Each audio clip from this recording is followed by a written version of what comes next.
Oh, hello there, my fellow American, and sweet baby Jesus. Has there been a lot going on in the big league across the pond? Marcus Rashford has somehow become the best player in the world. Arsenal did everything to choke the league away. For an own goal, they came off a keeper's head, saved their asses, and Manchester City have allegations that might get them relegated. And that's just 3 of the biggest stories that happened in February alone. So yeah, we got a lot to get into, so buckle up, and welcome to a Clueless American's update to the Premier League for the month of February 2023. But first, like FIFA, I gotta pay some bills. Today's video is brought to you by SeatGeek. SeatGeek is the #1 rated ticketing app when it comes to sports, concerts, festivals, Broadway shows. Bro, I could even get Monday Night Raw tickets on here. I'm going to that. Yeah, pretty much any live event that you can imagine, SeatGeek is the all-in-one place to find the best prices. And they make finding a good deal so easy, even a clueless American can figure it out. And the system is super simple. The green dots means it's a good deal, and the red dots means you're an idiot. Don't buy it, dummy. Ooh, I can catch the Knicks at MSG for $69. Nice. And you know I got the hookup. Use the promo code BMOnus and get $20 off your first purchase at SeatGeek. Once again, that is $20 off your first purchase with the promo code BMOnus. Go ahead and click on the link on the top of the doobly-doo. Thanks once again to SeatGeek for sponsoring this video. Now, back to the show. All right, before we get into everything, we have to pay our respects to Leeds, United States of America. Cue the sad America yeah music, because, yeah, it happened. Wisconsin's own Jesse Marsch got the sack, as they say over there. IRL Ted Lasso just wasn't getting the results, so they kicked him to a curb like a Twitter engineer who didn't want to boost Elon's hilarious tweets. Now, this has always been a possibility, but this was a little curious because they just bought Weston McKennie right before they fired the guy who knew how to use him. But even with Jesse Marsch gone, Americans should still root for Leeds United States of America. They have 3 U.S. men's national team players on the roster, with Tyler Adams and Weston McKennie being the spine of the American team for many years to come. And make no mistake, they are locked in a battle for survival for the next 3 months. And if they go down, it just wouldn't be a good look. It would also mean that 2 of our best players would be down in the championship. That's not how you get better. And because of that, for the first time in my 20 years of watching the Premier League, I will actually give a shit about the relegation battle this year. And so should you, my fellow countrymen. And the signs are somewhat good.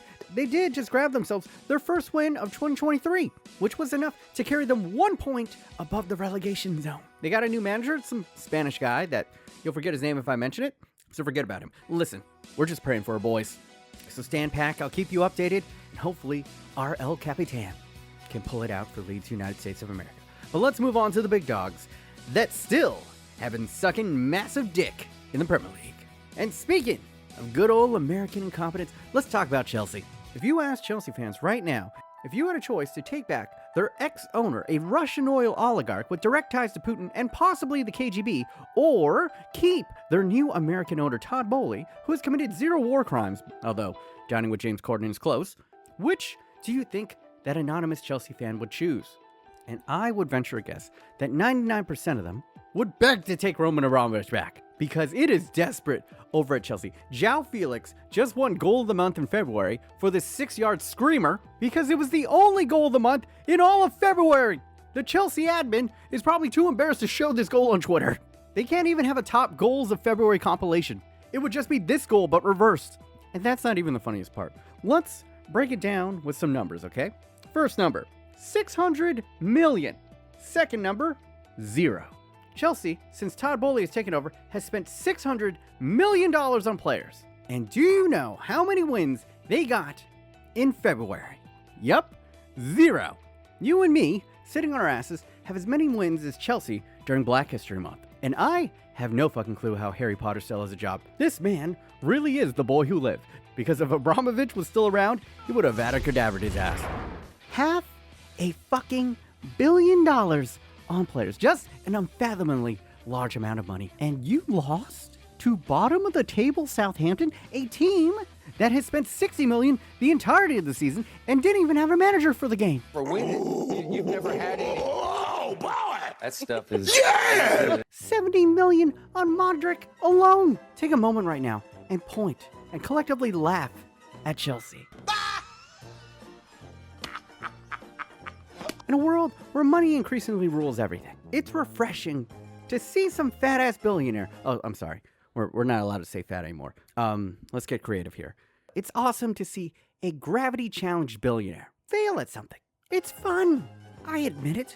And come on, they deserve it. Todd Bowley bought something he had no idea how to run and threw money at the problem because that's how he solves problems. And it failed spectacularly. Like, holy shit, it takes talent to spend $600 million and still have the same win total as everyone watching this video. And to put things into perspective, you can make an argument that Chelsea is maybe a top 3 to 5 team in the world right now when it comes to just raw talent and roster depth. And to get 2 wins out of the last 15, just goddamn. Bro, how does this man have a job? If you only made 2 out of 14 burgers at McDonald's right, they would fire you. So I don't know what charm spell Potter has cast over Roly Bowley. Maybe he does the Ted Lasso and he brings him biscuits every morning that are just so damn tasty. But goddamn, this is impressive. It might be harder to not get a win over this span with this much money spent than vice versa. And at this point, Chelsea fans, your best hope is to pray that the war in Ukraine ends. That's what it's looking like right now, and you can take Roman back like Adidas took back Kanye. Yeah, a German company took back a Nazi lover because of money. Look it up. No. We have to laugh right now because most likely once they get a decent manager in, this team's going to be a monster. Make no mistake, the amount of talent that they have bought is just anime titties level of stacked. And like most American companies these days, they are just too big to fail. But the turnaround ain't going to happen this year. So let's live in the moment, ladies and gents. Laugh at these rich fucks while we still can. And even Spurs fans got in on the action, bitch slapping them 2-0 to close out February. But let's move on to Spurs next, because they actually were kind of good in February. Well, they did have a ugly 4-1 loss to Leicester, sandwiched in there. They also got a 1-0 win over Manchester City. Impressive. Then they got a solid 2-0 win off of West Ham. And then, as mentioned before, they got to laugh in the face of Chelsea, which, when your trophy cabinet is as empty as theirs, petty is the only thing you got left. And goddamn it, do I respect it. As that pettiness has propelled them into 4th in the table because of a lackluster February for Newcastle. And all the while, Antonio Conte has been away from the team due to surgery, which begs the question, maybe he was the problem. Just saying. But honestly, whatever. Spurs are gonna Spurs. They are the Sisyphus of the Premier League, doomed to eternally push the boulder up to 4th or 5th place and never higher.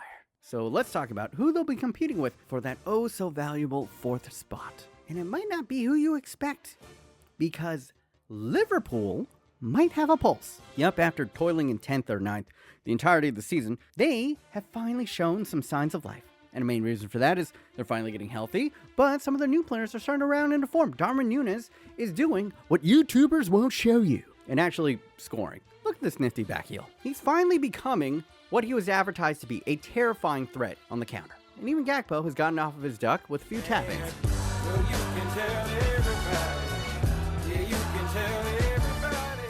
And with 2 games in hand, if they can pull out 2 wins from them, that will put them in striking distance of top 4. But that's all the good news for Liverpool, because this team is still broken. To lose 3-0 to Wolves to start off the month wasn't a good look. And then to close it off with a 0-0 draw to Crystal Palace, where they look absolutely feckless. But those were all just appetizers before the main course, a Champions League bout against their recent foil, Real Madrid, where it looked pretty good for the first 14 minutes. They went up 2-0 through a horror mistake, and Thibaut Courtois gave an absolute gift to Salah. He really thought he was about to get his revenge up against Real Madrid. Poor guy. Because after that, Real Madrid leaned forward in their gamer chair and just slapped the shit out of Liverpool. 5 goals unanswered, including a freak accident, this time coming at the cost of Alisson. It was just a strange game. And ooh, we saw Liverpool collapse like the heart of a dying star. And in their own house, too.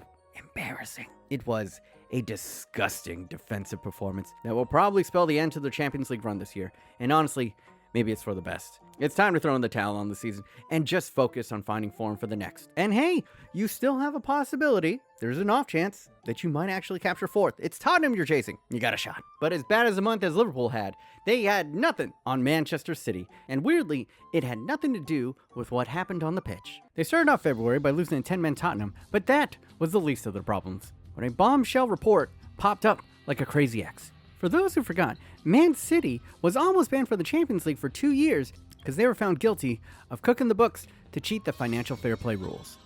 The way that FFP works is essentially you can only spend according to how much profit your club brings in. And with a fan base as small as Man City, the only way that Big Daddy Oil Money could afford all these expensive players was to make shell companies and fake sponsors to essentially launder money to the club Breaking Bad style. But they got off on these charges because UEFA has a time limit on how far you can go back to charge someone for these offenses. So basically, they got off on a technicality. But these statute of limitations do not exist in the Premier League. And now that the Premier League has conducted a 4-year investigation, they have brought 4 charges accusing Manchester City of violating their financial fair play laws over 9 seasons. And if they are found guilty, the penalties can range anywhere from heavy fines to possibly a reduction in points this season, much like Juventus got docked 15 points in the Serie A this year, to even retroactively forfeiting former titles they won during that 9-season stretch, and could possibly be as extreme as being expelled from the Premier League entirely. Well, relegated to the 2nd division. They can come back. And through all of this media storm, Pep Guardiola proved why he is one of the greatest managers on the planet. Because this bald fucker is a genius. He, through all these allegations, somehow made his team the victim. Yes, one of the wealthiest, most loaded teams on the planet are the victim of a witch hunt here. And he used this controversy, as they say over there, to galvanize the team into an us versus the world mentality. And you know what? The team responded. They beat Arsenal to close the gap and pummeled Aston Villa and Bournemouth. But maybe the trauma bonding only lasts so long, because at the end of the month, Oil City's form started to drop again. They drew 1-1 to RB Leipzig in the Champions League, and then drew again 1-1 to a far inferior Nottingham Forest. Now there's a lot of talking heads out there saying that something is wrong with this team. And the discourse has started to float the idea that Erling Haaland might be the problem. The rationale is saying that he doesn't drop deep enough to help out in the build-up play, and their hyper-funneling balls to him have made the team more predictable. And I have never heard more of a manufactured hot take in my life. Really? Really, bro? You're going to tell me the kid who might win a Ballon d'Or by smashing the single-season goal record in the Premier League is the problem? What the fuck are these talking heads smoking? Because I want some. I'm a clueless American. And even I can see that, I don't know, maybe Manchester City's roster is getting a little older and they haven't replenished their talent as well as they have in the past. Or maybe checking on the rift between one of their best players, KDB, and Pep, because the vibes have just been off between those two all season. Or maybe look outside the club and realize that Arsenal are just having one of those magical seasons. But I have a sneaking suspicion that since Haaland gets the most hits when you put him in your headline, that you all have decided to make up this bullshit story. And it's even grosser that a lot of you bloodsuckers have latched on to give the story life. Listen, I get it. We all need to get paid. But after I'm done chilling, at least you know I'm going to tell you how I honestly feel. And I hate Man City. So that should tell you something. So if you do anything after this video, use the promo code BMOnus and get $20 off your first purchase at SeatGeek. All right, I'm done fucking around. Let's talk about the team who might retroactively win a title if Oil City are found guilty. And Erik ten Hag continues to have the Midas touch in February. Although a small nitpick here, he hasn't really set the team up correctly up against multiple teams, but his halftime adjustments and substitutions have been coming in clutch. The man can simply do no wrong at the moment.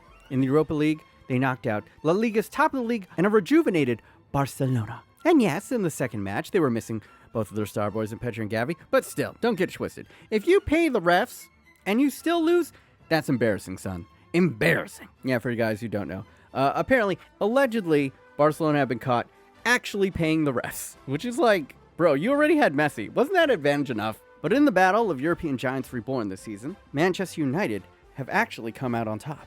And they would go on to cap off the month by convincingly beating Newcastle to win their first piece of silverware in 6 years. And yes, it's the shittiest trophy you can win in England, but it's still more than Tottenham. To go from having the worst season in Premier League history to now actually winning anything is a fucking miracle. And speaking of miracles, let's talk about the greatest resurrection to a career since Jesus Christ. Marcus Rashford has become the best goal scorer on the planet since the World Cup. I know it sounds unreal, but it is true. Just let me spit some facts. His 25 goals this season are more than Saka, Martinelli, and Gabriel Jesus combined. He scored more goals in 2023 than Chelsea and Liverpool combined.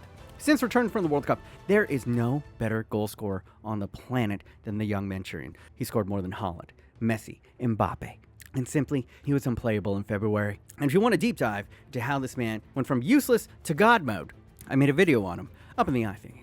But yeah, there's not much else really to be said here. United are flying high, and because Man City and Arsenal have dropped points, they're sitting third, and mathematically, they're back in the title race. Now, I wouldn't bet on them winning it, but with 3 months to go, who knows? And me as a fan, I'm just happy we're in top 4. So let's move on to the team who's still atop of the table, Arsenal. And oh my, what a difference a month makes. In January, it was looking like they were destined to win the league. But then all of a sudden, they dropped back-to-back losses to Manchester City. Then losing to Everton and drawing to Brentford. That gap they had closed faster than some Flex Seal on a leak. And after being near invincible the entirety of the season, all of a sudden, the choke job was in full swing. Arsenal Fan TV finally had something to talk about. And then the most dramatic game of their season happened. As in the first half up against Aston Villa, they went down 2-1. And the questions started rolling in. Was it all a mirage? Is Arsenal just truly too young of a team to win a championship this year? A complete implosion in February. That's how it felt going into halftime. But they did what Arsenal teams haven't done in the past decade. They didn't fold. In fact, they dug in their heels, found a foothold, and clawed their way back, with new boy Zinchenko choosing this moment to score his first ever Premier League goal. And boy, did he take it well. But that still only made it 2-2, dropping points to Aston Villa, with Man City and Man United breathing down their neck. Simply wasn't good enough. But try in waves and waves as they might, they just couldn't find their third goal. And the game was wide open. Both teams could have won the game in the final third.